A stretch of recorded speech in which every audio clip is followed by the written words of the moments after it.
Welcome to our channel. Kawasan Asia Selatan terkenal sebagai salah satu wilayah terpadat di dunia. Data dari World to Matters mencatat ada lebih dari 1,9 miliar manusia di wilayah ini, yang mana jumlahnya hampir 25% dari total keseluruhan populasi dunia. Di kawasan ini India menjadi yang paling besar, setidaknya dalam dua hal, luas wilayah dan populasi. Dengan luas sekitar 3,287 juta kilometer persegi, negara ini memiliki lebih dari 1,4 miliar penduduk, atau yang urutan kedua di dunia setelah Tiongkok. Melihat sejumlah aspek dari seperti politik, militer, dan ekonomi, Republik India tampaknya tidak segan-segan mengklaim wilayah. Sebelumnya, negara ini telah punya 36 subdivisi berbeda yang mencakup lebih dari 1 juta mil persegi tanah, yang mana jika berhasil, negara ini akan mendapatkan lebih banyak tanah dari negara rivalnya seperti Pakistan dan Tiongkok. Yang menarik, berjarak 50-an kilometer di lepas pantai selatannya, terletak sebuah pulau dengan banyak ikatan sejarah dan budaya dengan daratan India. Namun, India tidak pernah berusaha atau bahkan mengklaim sebagai wilayahnya. Hal ini tentu menimbulkan pertanyaan, mengapa pulau tersebut menjadi negara merdeka? Ya, mengapa India tidak mengambil alih Sri Lanka? Berikut ini jawabannya.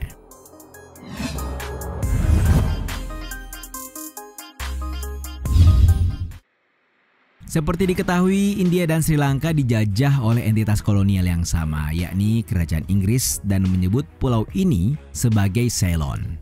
Seperti halnya India, Inggris bukan satu-satunya orang Eropa yang tertarik dengan pulau tersebut. Pertama adalah Portugis dan kemudian Belanda, yang memperoleh konsesi dari kerajaan lokal Sri Lanka sebelum Inggris tiba.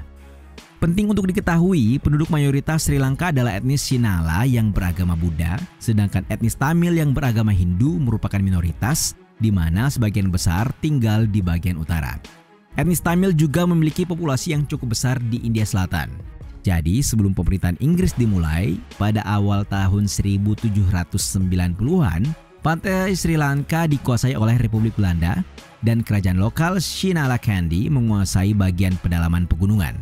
Namun di Eropa tahun 1790-an adalah waktu-waktu yang kritis dan kacau. Belanda segera mendapati diri takluk serta tunduk pada Prancis di bawah pimpinan Napoleon Bonaparte. Kondisi itu dimanfaatkan Inggris untuk mengambil alih Sri Lanka. Pada tahun 1796, tentara Inggris mengusir Belanda dan mendirikan koloni British Ceylon. Dalam tulisan British Expansion in India in the 18th Century, A Historical Revision menguraikan, di akhir abad ke-18, sebagian besar India berada di bawah kendali Inggris, tapi tidak diperintah langsung mahkota kerajaan Inggris. Saat itu yang memegang kekuasaan adalah entitas perusahaan bernama British East India Company atau EIC. Sebaliknya, koloni baru Ceylon memiliki seorang gubernur yang ditunjuk langsung dari London.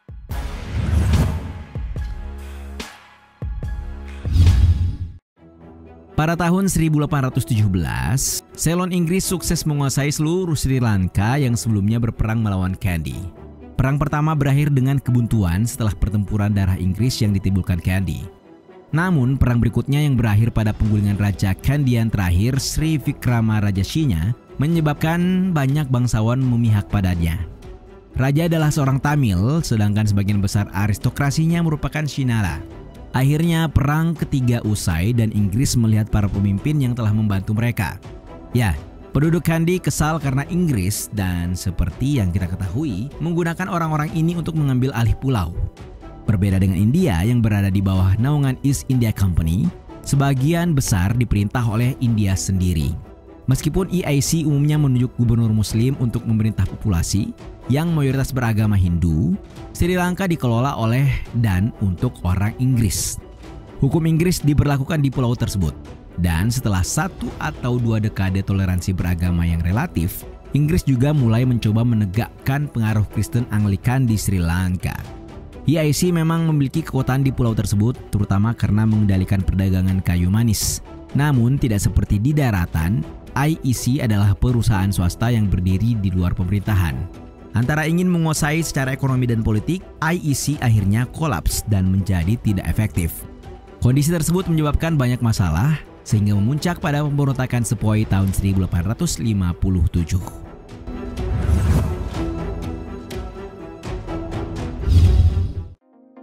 Dikenal pula sebagai Perang Kemerdekaan India pertama, Sepoy merupakan tentara bayaran India yang disewa oleh EIC. Jelas menyewa tentara lebih murah dibanding mengirim tentara dari Eropa, dan sebenarnya kerajaan juga menyewa Sepoy di Sri Lanka. Mengapa Sepoy India memberontak? Douglas Pearce dalam tulisannya Britain and Empire yang termuat dalam buku A Companion to 18th Century Britain tahun 2006 menjelaskan, orang-orang Sepoy dan India umumnya merasa diperlakukan dengan buruk oleh perusahaan yang memuncak pada pemberian senjata api yang diolesi lemak babi dan lemak sapi. Hal tersebut menyinggung perasaan keagamaan masing-masing Muslim dan Hindu India. Pemberontakan ini membuktikan EIC tidak mampu menjaga ketertiban di India, sehingga mahkota Inggris memutuskan mengambil alih India tahun 1858 dan membentuk Raj Inggris untuk menangani urusan pemerintahan. Kendati mempertahankan sejumlah kerajaan India semi-otonom, Ratu Inggris yakni Victoria disebut Permaisuri India, dan Raj Inggris berkembang hingga mencakup seluruh Pakistan modern, Bangladesh, dan Myanmar.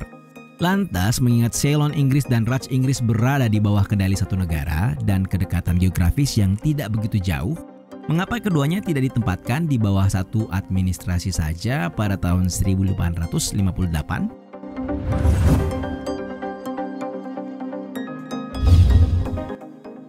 Ceylon bagaimanapun sudah sepenuhnya dikendalikan Inggris, dan alasan itu tidak dimasukkan ke dalam Raj adalah karena pegawai sipil Inggris yang menjalankan India tidak tertarik pada pulau tersebut.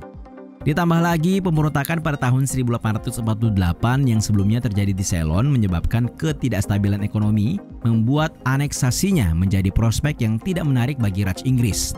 Karena itulah British India dan Ceylon tetap terpisah selama 90 tahun sisa pemerintahan Inggris di anak benua. Kendati Inggris meninggalkan dua wilayah jajahannya itu, keduanya tetap menjadi entitas yang berbeda. Ya, Sri Lanka memperoleh kemerdekaan pada Februari 1948 sebagai Dominion of Ceylon. Sama seperti Kanada atau Australia, Raja ataupun Ratu Inggris adalah kepala negara seremonial, tetapi dalam praktiknya dimandat oleh Gubernur Jenderal. Sementara India, kemerdekaan dicapai hampir tanpa kekerasan. Meski demikian, India menjadi wilayah yang keras pasca keluarnya Inggris. Pemisahan raja ke negara India dan Pakistan adalah masalah baru. Bagian-bagiannya yang diperintah oleh pangeran-pangeran India bebas memilih negara baru mana yang dikehendaki. Meskipun diperumit beberapa wilayah, terutama Kashmir dan Hyderabad yang mencoba merdeka.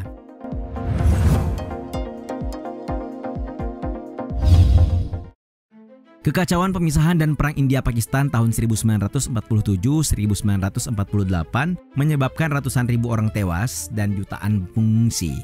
Singkatnya, bagi orang Sri Lanka, bergabung dengan India terlihat seperti ide yang kurang tepat. Hal yang sama juga terjadi terlepas dari upaya terbaik dari bapak pendiri India, Mahatma Gandhi. India, meskipun secara resmi sekuler, akan menjadi negara bagian yang sebagian besar beragama Hindu, di mana sebagian besar Muslim Inggris India menjadi warga negara Pakistan. Terlepas dari itu, sebagian besar orang Sri Lanka bukan termasuk orang India dan Pakistan. Meskipun pulau tersebut memiliki minoritas kecil Hindu dan Muslim, umat Buddha Sinhala sejauh ini tetap menjadi komunitas masyarakat terbesar di negara berjuluk The Pearl of Indian Ocean ini.